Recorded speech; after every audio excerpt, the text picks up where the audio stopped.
नमस्कार मंडळी, श्री स्वामी समर्थ। आज 1 फेब्रुवारी वार रविवार आणि आज आहेत माघ पौर्णिमा। प्रत्येक महिन्यामध्ये पौर्णिमा तिथी येते आणि प्रत्येक पौर्णिमेचं महत्त्व हे सुद्धा वेगवेगळं असतं। माघ पौर्णिमा ही अतिशय महत्त्वाची आणि पवित्र तिथी मानली जाते।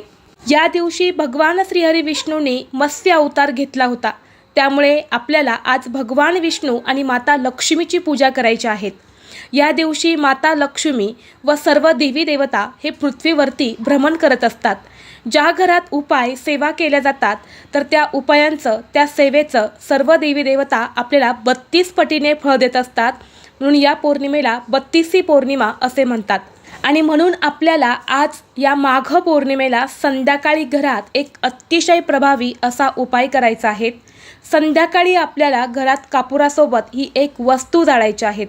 ही वस्तू जाळल्याने घरातील भांडणे, वास्तुदोष, पितृदोष, नजरबाधा, दारिद्र्य नष्ट होऊन घराची, मुलांची, पतीची अगदी भरभरून प्रगती होईल। घरात अखंड लक्ष्मी नांदेल। तर अशी कोणती वस्तू संध्याकाळी कापुरासोबत जाळायची आहेत, हा उपाय कसा करायचा आहे याबद्दलची संपूर्ण माहिती एका व्हिडिओद्वारे मी तुमच्यासोबत शेअर केलेली आहे।